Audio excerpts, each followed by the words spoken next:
Welcome to News for Scotland on the Scotland Channel. We're the only news show which truly reflects what's really happening in Scotland without the gaslighting of anti-Scottish Anglo-British mainstream media. Here are this week's Scottish news headlines with News for Scotland's Hector Campbell. Police Scotland has been accused of human rights abuses, with claims the UK is becoming a police state in a bid by Keir Starmer's government to shut down the right to protest and free speech. The allegations come as the US Department of State said, in an annual report, that the human rights situation in the UK had worsened over the past year. Police in England have been cracking down on peaceful pro-Palestine protesters, calling out the UK government's continued support for Israel's ongoing genocide against Palestinians in Gaza, whilst also continuing their illegal settlement programme in the West Bank. But it seems Police Scotland is also following suit with such crackdowns, despite the fact that the force is meant to report to the devolved SNP government at Holyrood, not Westminster. A 58-year-old yoga teacher from Edinburgh, Moira Salmond, was visited at her home in the early hours of the morning by 3 plain-clothed officers because of her involvement in protests, even though she had broken no laws and has never been arrested or charged with anything. "I'm really not a criminal," she said. "But when they come knocking on your door after midnight, it's a police state. It's crazy," she said. Another activist, Andrew Thompson, was held for 8 hours in a police cell and charged with 2 terrorism offences for simply wearing a T-shirt which read, "Genocide in Palestine, time to take action," during a protest outside Bute House, the official residence of the Scottish First Minister. Others up and down the UK have also been charged for wearing T-shirts with similar slogans, alleged to be in support of Plasticine Action, which was proscribed by the Starmer government as a terrorist organisation after its members threw red paint over 2 RAF planes symbolising the blood of innocent civilians being slaughtered by the Israeli regime with the help of the Anglo-British state. The proscription of the peaceful protest group as a terrorist organisation has also been criticised by the United Nations Human Rights Chief Volker Turk, who said that the UK is at odds with international law. He said the British state is limiting the rights of many people who have not engaged in any underlying criminal activity, but have rather exercised their rights to freedom of expression, peaceful assembly and association. Earlier this month, the Scottish Human Rights Commission warned Police Scotland that their policing of pro-Palestine protests risked breaching human rights. In a letter to Chief Constable Joe Farrell, the Lord Advocate Dorothy Bain and Scottish Justice Secretary Angela Constance, the Commission's chair, Professor Angela O'Hagan, said, "In general, only incitement to violence, the justification of terrorist acts, or the encouragement of violence towards specific people can be restricted. The expression of a political or moral viewpoint is protected." Andrew Thompson accused the police of conflating political and moral expression with terrorism, leading to excessive and draconian policing. He said officers turned up at his door 4 times in 4 days for no plausible reason. "It's all about harassment and trying to subdue protests against the genocide." He said these actions are designed to bring about fear and said this is exactly what Starmer wants. Other Scottish protesters have also been harassed by Police Scotland, including Scottish Palestine Solidarity Campaign's Mick Napier, aged 78, who was visited by police on 7 occasions in 7 days. Senior criminal defence lawyer and former chair of the Edinburgh Bar Association, Mark Harrower, suggested claims by the police that they were simply reminding people of their bail conditions was not credible. The only plausible reasons for these visits was to intimidate. But Police Scotland has defended its unusual actions against this group of peaceful protesters. The force said in a statement that they carry out appropriate checks as required in line with conditions required by the courts. The Scottish Government, meanwhile, said that it supports the rights of individuals to freedom of expression, but has not, to date, challenged the Police Scotland Chief Constable over the force's actions. Many, however, continue to wonder why victims of real crimes are often told the police cannot attend as they have no one available, yet large numbers of police officers can turn up to arrest someone for expressing their own personal views on social media. Another major area of concern is the recent introduction of the Online Safety Act, which has nothing to do with protecting children, but everything to do with shutting down free speech online. Something which, embarrassingly for Starmer, has also been criticised by the US State Department in its annual report on global free speech. American-born Scottish independence blogger Leah Gunn Barrett described the Online Safety Act, which came into force on July 25th, as a wolf in sheep's clothing. Right, I live here in Scotland, I have Scottish ancestry, but I'm an American. I grew up under a different system. And at least in America, you have the First Amendment. And that is right to freedom of speech, to assembly, and all the other rights. So our founding fathers actually had a lot of foresight in putting that in. You don't have such a thing in the UK. The UK establishment runs things here. And that's why you've got the Online Safety Act, which is, you know, wolf in sheep's clothing. I mean, it's Orwellian because they're actually saying this is to protect children. But in fact, it's a stealth move to censor. And we're seeing it unfold right now with the proscribing of Plasticine Action as a terrorist organization. That's laughable. It's absurd arresting 85-year-old people because they have T-shirts on that have the word Plasticine Action on them. I mean, really? And this is where we are.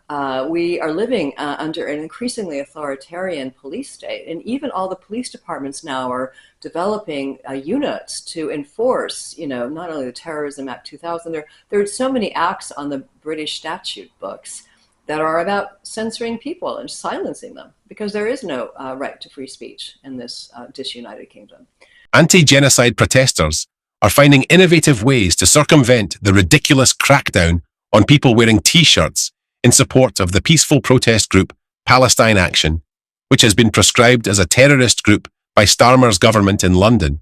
One man was detained by Police Scotland officers in the street for wearing a T-shirt with the words Plasticine Action.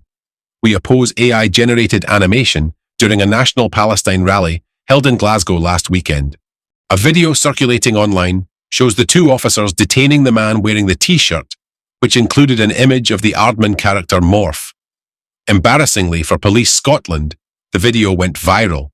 The T-shirt's design was modelled on those in support of Plasticine Action, but by replacing the word Palestine with plasticine, the Orwellian law was circumvented, and clearly the wearer had committed no offence, so wasn't arrested. If he had been arrested and had been found guilty, he could have faced up to 14 years in prison and been branded a terrorist in Starmer's free speech Britain. As one officer held the man by the wrist, a passerby asks, "Have you not got better things to do with your time?" How the police aren't embarrassed, let alone ashamed of their actions, is the real mystery, as is why Scottish Justice Secretary Angela Constance, to whom Police Scotland is meant to report, hasn't summoned Chief Constable Joe Farrell into her office for some serious words about the use of supposedly scarce police time and resources. Alex Salmond's widow Moira is suing the Scottish Government over its handling of an investigation into sexual harassment allegations levelled against the former First Minister. She has appointed a team of lawyers to restart Salmond's case against the government he once led.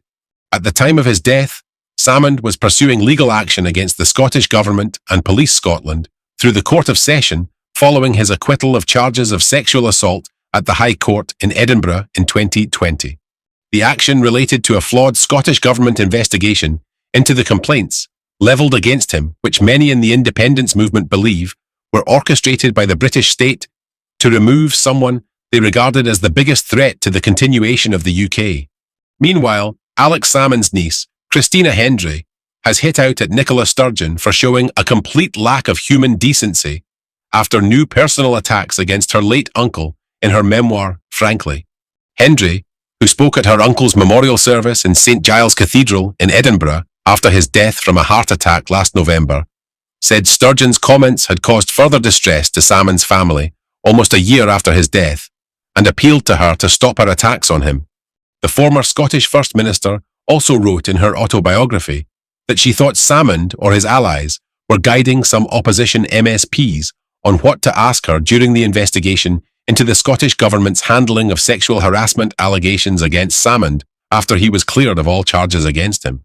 She accused her opponents in the Special Holyrood Committee of a witch hunt against her, but many in the movement suspect that the British state was behind the smear campaign against Salmond. The committee ultimately found Sturgeon had misled the Scottish Parliament over the Salmond inquiry. Kenny McCaskill, Salmond's successor as Alba party leader, said, "We all knew that Nicola Sturgeon's book was not going to be kind to Alex Salmond or easy on his family. But what has been published plumbs even lower depths than we ever imagined. The suggestions and accusations have been immediately and firmly rebutted by other ministers in Alex's cabinet, and even journalists who were far from favourable towards him. Sturgeon has shown she is without honour. Scotland will never again be granted a Section 30 order to hold another independence referendum. That's the view of Alex Thorburn, a researcher with the independence group Salvo, the campaigning arm of Liberation Scotland, which is currently taking Scotland's case for decolonisation to the United Nations. Mr. Thorburn was speaking to News for Scotland at a strategy event held in Stenhouse Muir on Saturday, where he said that even independence-supporting Scottish politicians have bought into the idea of English parliamentary sovereignty for the past 300 years and are continuing to deny the people of Scotland their sovereign rights.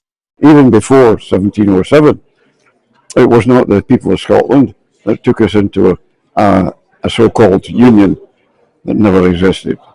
It was the elites of Scotland, the boroughs that were closest to representing the people, were pretty well excluded from the commissioners who negotiated the treaty in 1706, and they were pretty well excluded from the actual end result of the vote of the Scottish Parliament. The way that the Parliament operates is the same the way it's operated for over 300 years at Westminster. All they did was part transfer their parliamentary sovereignty to Holyrood. And again, it's about politicians as the elites in politics. They're taking us down a route that they know we can't win. They're never going to allow us another referendum or a Section 30. We got far too damn close the last time. First Minister John Swinney has openly, even proudly, declared his intention to betray cause and country by denying the sovereignty of Scotland's people and endorsing the alien doctrine of Westminster parliamentary sovereignty. That's the view of independence blogger and New Scotland Party founder Peter Bell, who described the SNP's policy of continuing to request a Section 30 order for a new independence referendum if they win a majority in next year's Scottish elections as an act of heinous treachery and betrayal. Sovereignty is absolute and indivisible, said Bell. It is either vested in the people of Scotland or it is vested in the British Parliament. It cannot be both, he added. Since Swinney affords the final say to the British Parliament, this demonstrates that he regards sovereignty as being vested with the British Parliament. The SNP's strategy, therefore, cannot be other than a denial of the sovereignty of the people of Scotland. Any betrayal of the principle that the people of Scotland are sovereign is a complete betrayal. The treachery implicit in the SNP's strategy for independence is an egregious betrayal of the constitutional principle that underpins Scotland's status as a distinct nation. Swinney's Vote SNP 1 and 2 plan has come under considerable criticism in the wider independence movement, who believe a vote for any independence party, not just the SNP, should be counted as a vote for independence. Many are also concerned that voting SNP on both the constituency and list votes simply allows unionists into Holyrood through the back door because of the way Westminster designed the Scottish Parliament system to prevent independence parties from gaining a majority. UK Chancellor of the Exchequer, Rachel Reeves, failed to raise the issue of Grangemouth oil refinery days before it was set to close during a meeting with its owner, Sir Jim Ratcliffe, according to papers released under the Freedom of Information Act. Owner Petroineos announced last year that the refinery would be turning into an import terminal, leaving Scotland, the producer of the vast majority of the UK's oil, without a single refinery. But, just 2 months later, the Labour government pulled out all the stops to save the Prax oil refinery in England in June, and also nationalised the troubled Scunthorpe steel plant in Lincolnshire. The SNP said this secret meeting between Reeves and Ratcliffe that Labour tried to keep hidden from public view tells Scots all they need to know about Westminster and where Scotland lies in its priorities. SNP MP Graham Leadbitter said, "Scots will be disgusted to learn that just days before the Grangemouth doors slammed shut, Rachel Reeves held a meeting with the owner, Sir Jim Ratcliffe, yet didn't even bother to mention the refinery in her meeting. The UK government only conceded the information after significant pressure, which speaks volumes about how desperate they were to keep this under wraps. That's because the truth is that, never mind being an afterthought, The fact the Labour government didn't even think it worthwhile to bring up such a critical issue to Scottish jobs shows Scotland doesn't even register as a thought at all. A steel plant in Scunthorpe was nationalised, a refinery in Lincolnshire was bailed out, and £100 billion is found for English nuclear power plants. Yet when it came to a Scottish refinery, the UK Labour government didn't lift a finger to keep it in operation. That tells Scots all they need to know about Westminster and where Scotland lies in its priorities, he said. It is this disregard for Scottish industry that leaves a growing number of Scots to wonder just how long we stay tied to this so-called union of equals, because only with independence can we prioritise Scottish jobs, Scottish growth and Scotland's people, added Leadbitter. East Ayrshire Council has been slammed for ditching a local dairy farm and awarding a contract for the supply of milk to local schools to German dairy giant Müller. The move will save the council £6,500 a year, but lose around £111,000 annually to the local East Ayrshire economy, it's been claimed. Mossgiel Organic Dairy had teamed up with the local authority back in 2021 to provide every school in the area with its organic milk. The farm, near Mauchline, which has won multiple environmental and quality awards, and was the first dairy farm in Britain to ditch the use of single-use plastics, hit out on social media, citing the loss of jobs and revenue to the local economy, which is said amounts to over £100,000 a year. East Ayrshire Council defended its decision, saying that it is committed to providing healthy, nutritious school meals and has for the past 20 years issued fresh and organic food contracts.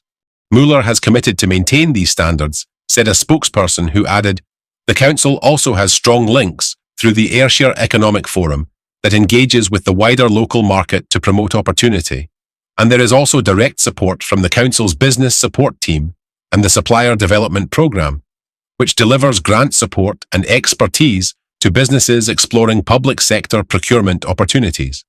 Scots need to be ready for the collapse of the UK, which is not far off, Scottish independence commentator Leah Gunn Barrett has forecast. She told News4Scotland that people across the UK, and especially in Scotland, know that they are becoming worse off under successive London governments, which are a part of an entitled English ruling class determined to serve the interests of huge corporations rather than the people.